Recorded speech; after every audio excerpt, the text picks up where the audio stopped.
everyone, and welcome to another video. Today I'm going to be working on the 1995 Dodge Neon that you saw me do the inner tie rod end on. Neighbor's dog, sorry. Couple of months after actually probably closer to 6 or 8 months after I did that, compression finally went on the engine. It's nothing new to me. I've had a few Dodge Neons in the past, and I don't know why, but for some reason on me they have a tendency to melt one of the pistons. I've bought them with blown engines, replaced the engines, and then driven the piss out of them until I burn the engine up. I tend to have a bit of a lead foot. But thanks to car-part.com and a search of my local salvage yards, I found an engine to drop into this for $150. Called the company, and they're going to have it for me ready on Monday. Today is Saturday, so I figured, why not have this thing ready to go? Now, I've done engine swaps on Neons before, as I've said. I can usually get them done in about a day, day and a half, depending on how hard I'm working at it.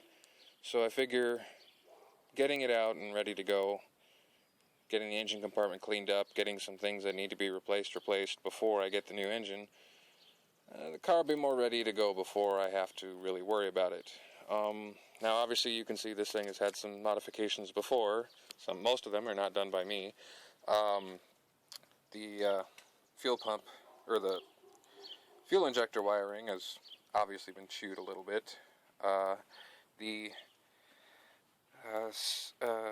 starter solenoid signal wire from the ignition, for some reason, isn't getting power from the ignition.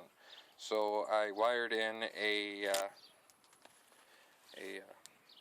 aftermarket remote starter button, but the owner, well, her boyfriend, managed to screw that up, snap the spade connector that this wire attaches to. This is the signal wire going to the solenoid. Snap the spade connector off the starter, and just generally cause a lot of problems.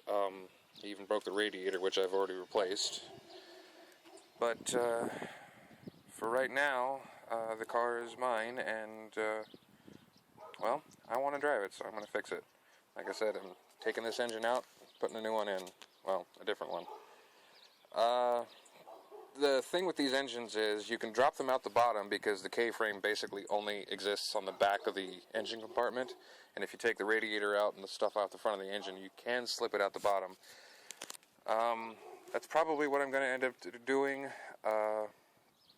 You probably would be better off lifting it out the top with an engine hoist, but I don't want to fight too much with the exhaust manifold, so that's not what I'm going to do.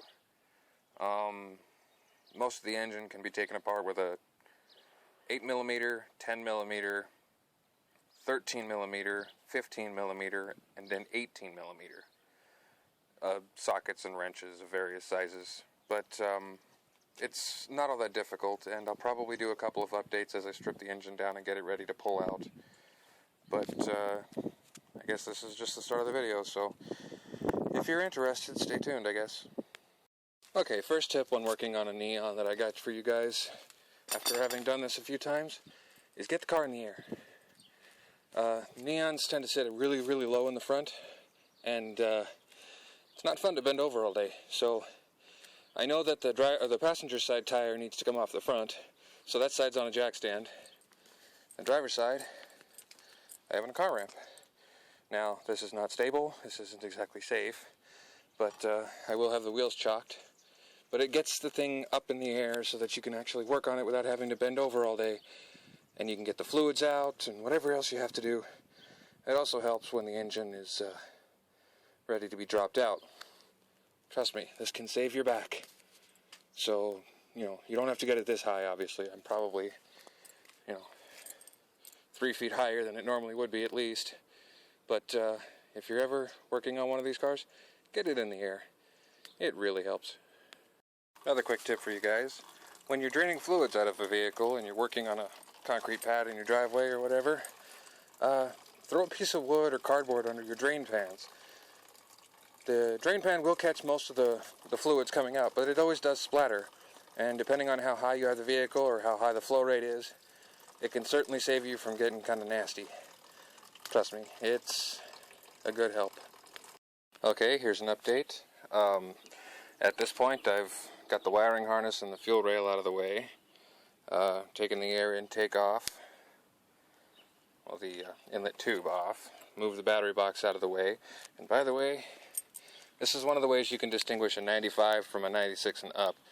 The cruise control's vacuum pot is on the bottom of the battery box, right next to the battery temperature sensor. Not a great place for it. Not really fun to work on, because the battery box bolts inevitably rust so badly that they're almost impossible to get out. I have these loose now, and that one I think I broke the box away from, because it just would not budge. Anti-seize is your friend on these cars, believe me. I've got the radiator out, and yeah, I guess you can just start to see some of the room that you have on these when you have stuff out of your way. That's the exhaust manifold back there. Now, the keen-eyed among you may have noticed a few things, like, for instance, that is aftermarket fuel line going to the fuel injector rail. Normally these have a hard line with that connector coming across to where, right next to the radiator fill port. You would have seen it earlier in the video. Those break. Those always break. And you can buy these elbows at O'Reilly's or other parts stores. They're more expensive than I care to look at, but you can get them. And then this line is Teflon lined fuel line. Bought it at O'Reilly's as well, I believe. No, not O'Reilly's, different place. But you need that to help deal with the ethanol in fuels these days.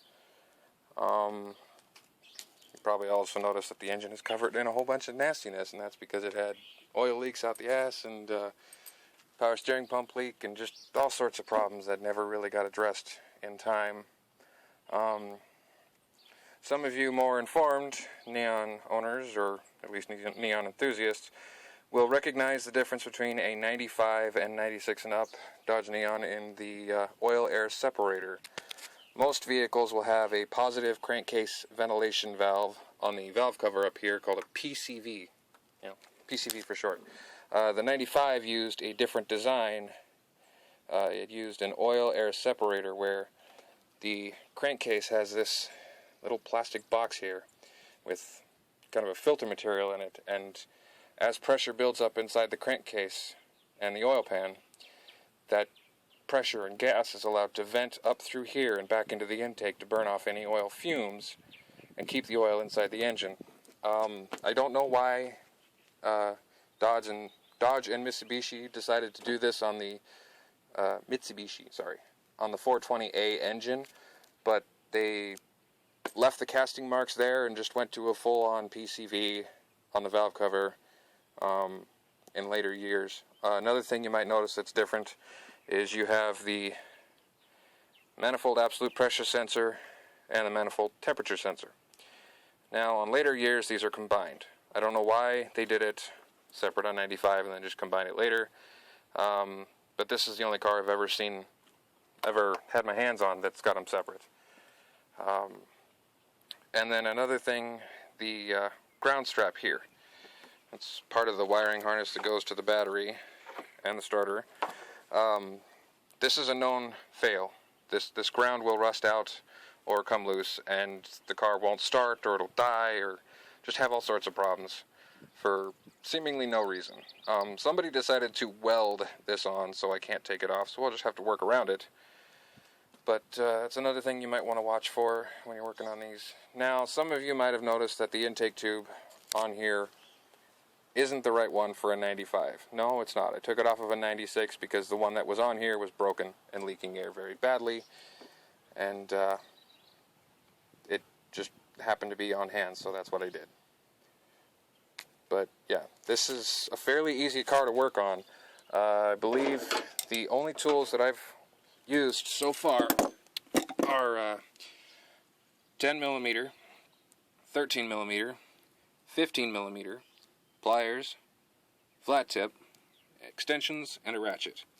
I haven't touched anything half-inch drive yet, and I have not used a breaker bar yet. Haven't touched an 18 yet. It's like I said, it's a fairly simple car to work on once you know what you're doing, or if you take your time and pay attention. It also helps when this thing is missing pieces, like the air conditioning compressor. It's got some of the parts for the air conditioning, just not all of them. I'm not too worried about that, though. 65 and 4 windows. I'm also leaving the transmission in the car when I drop it. You can do that. It's kind of a pain sometimes, but it's not impossible. And these tranny cooling lines, I plan on replacing them, but you can kind of tell they're rather stiff and they've had a hard life. They go to the radiator for the integrated transmission cooler inside the radiator. Now you can buy an aftermarket one, or you can just continue using the one that's in it. I've heard a lot of people talk about transmission problems with these, with the automatics. I've never seen it, not once. I heard about them either killing the transmission or spinning the drive shafts in half. Or the CV shafts, excuse me. Never seen it myself. I am going to be replacing these cooling lines, but one thing that you can do to try to prevent any transmission fluid loss when you are taking the radiator out, taking the engine out, taking the transmission out, whatever you're doing, is take the hose clamps loose where they go to the transmission, and then just use the heat swollen, or the heat vulcanized rubber to your advantage. Turn them so that they're facing higher than the transmission, and you shouldn't piss out too much tranny fluid, unless you're pulling the CV shafts, of course. Another common leak on these is the camshaft position sensor. The seal on them is shit. I think I've mentioned that in a previous video. I don't know if I've even showed it on a previous video, but they leak. They always leak. And you can fight them, you can silicone them, you can do whatever. It still will eventually leak. That's just the way neons are. I don't know why, but if you ever have a leak or a puddle underneath your car and it looks like your rear main oil seal is blown right by the transmission, it's probably that. I've never had a rear main go on these. It's always been that camshaft seal. But then again, I've never owned one of these cars past about 280,000 miles before I melt the engine and decide to get another one. But hey, that's life.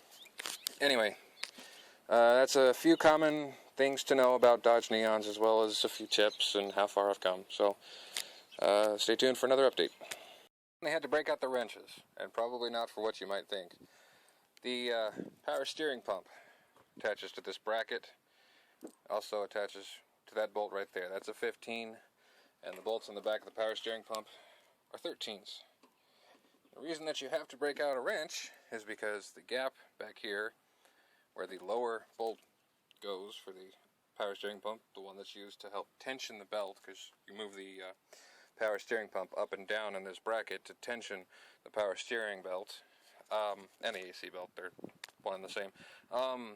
It's right up here against, well, not against, it looks like you can fit a socket in there between the bolt and the intake manifold, but you can't. At least I couldn't. Not with the socket I have. That one there. So, take a wrench and loosen that 15. That one you pretty much need a wrench for. Loosen the two 13s, drop it down, and you should be able to get a ratchet on there. Another thing for the reservoir is there are half-inch bolts holding it onto the back of the engine. I believe 3 of them from the factory. This should only have 2. I believe I've taken it off before. But I took the radiator burp tank out. Didn't have to. I can get to those bolts without it, but I did because it just makes life a lot simpler. I also took one of the I don't know if it's a pressure regulator valve or just a pressure sensor off of the air conditioning off of there, and you need a T30 for that. Excuse me, that's T30, that's T25. To get that out of the way, and then when you take the burp tank off, I recommend taking the overflow tube off first, because that hose clamp is right in your way when you're trying to get this nut off. There's a stud on the bottom for holding this side on, and then there is a bolt on that side, and that fill tube is right in your way in that tight little area because the strut tower is right there and it makes it difficult to get to. Yeah, that can chew your hands up pretty good, or your gloves, or whatever you're wearing, or whatever. So you might want to take that off first. But yeah, I've also noticed that the boot that isolates the interior of the cab from the underside of the car for the steering, where the steering goes through, that's off. So I'm going to have to fix that. And obviously this desperately needs cleaned.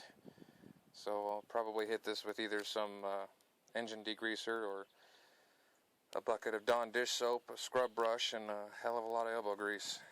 But either way, the engine's slowly coming apart, and then it will be coming out. Now, I recommend unbolting the exhaust flange and just replacing that gasket rather than unbolting the exhaust manifold from the engine, because you can get it out with the exhaust manifold on, and it's a hell of a lot less of a pain in the ass, because you don't break studs as easily, and even if you do, you can replace them.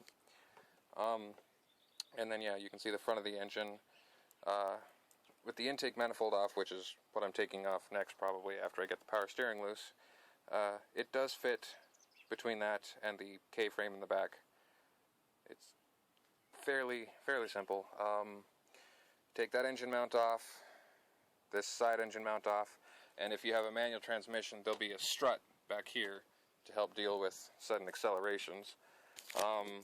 Unbolt the transmission bell housing bolts, the torque converter, and you're going to have to take this bracket completely off, so you have to tilt the engine up and down in various ways to get the bolts out, because they are long.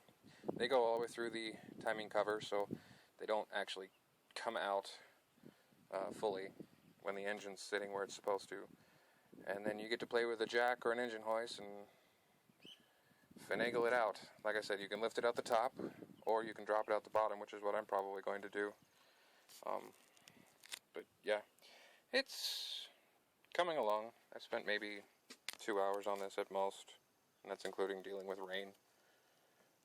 But this is where it's at so far.